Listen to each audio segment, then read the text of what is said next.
Good afternoon, my name is Andrew Marr, and today I'm here with my team, Michael Bowser, Anastasia Cheney, and Caitlin Brennan, to discuss with you important things when conducting business in Venezuela. Today I'm going to discuss with you cultural awareness, nonverbal considerations, and the processes of locating internship opportunities in Venezuela. In Venezuela, family is considered to be the most important thing in their culture. So when doing business in Venezuela, businessmen feel like it's very important to understand and know about your family a little bit more before doing the actual business. What this does is it establishes trust, rapport, and makes people feel better in who they're dealing with when doing business. When you're having meetings in Venezuela, always make sure that you're on time. When greeting someone, shake hands firmly with both men and women. When women greet each other, they often simply kiss each other once on the cheek if they're business partners, twice if they're good friends. Whenever you're addressing someone in Venezuela, make sure that you use their professional title. For example, if they are an engineer, you want to call them ingeniero. Or if they're a professor, you'll want to address them as profesor.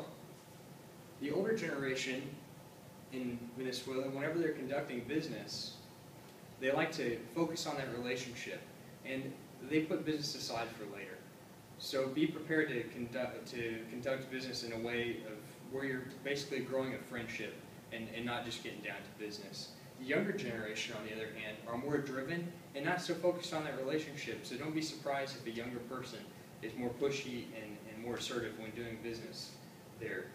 It's important that you understand, too, the language barriers that might arise in Venezuela. For example, it's important that you translate English documents into Spanish. That way everybody can understand, although the official international business language is English. It's important, too, a lot of times in Venezuela, to take the check after the end of the meal. Always ask for that, especially if you're the one that had given the invitation, or else it may be offensive to others. Follow up your morning meetings with a lunch invitation if you're a guest there. That's customary, and during lunch you may discuss business. However, though, if you have dinners in Venezuela, it's important to understand that that's not for business, that's for socialization and, once again, building those relationships. Dinners start in Venezuela around 8:30 and can last all the way past midnight, so it's a big social occasion and almost like a party. Nonverbal considerations are very important too. In Venezuela, it's all about status, so they're going to want to see the finest clothes on the men and both the women. Women dress very elegantly, wearing jewelry and makeup.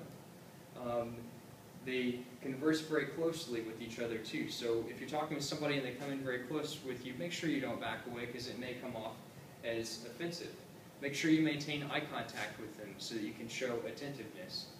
Hand gestures that are used here in the U.S. may not be appropriate for Venezuela. For example, the OK symbol here in the United States can come across as very offensive in a business place there.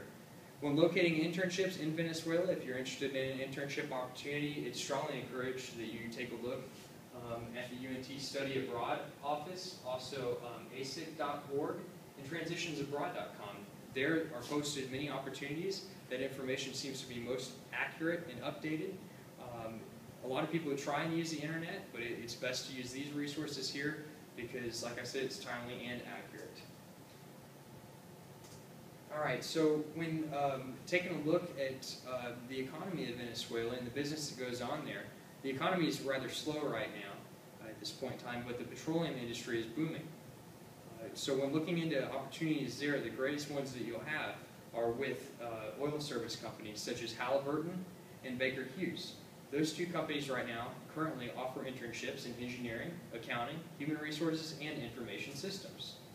Understanding all these things about the culture and the considerations to have are crucial to your success in Venezuelan business. By utilizing the university resources, you'll greatly increase your chances of finding a quality job. Whether the goal is for permanent employment or just a temporary internship, by becoming familiar with these things, you'll definitely increase your chances of success in that environment. I'd like to thank you for your time today, and thank you for coming out.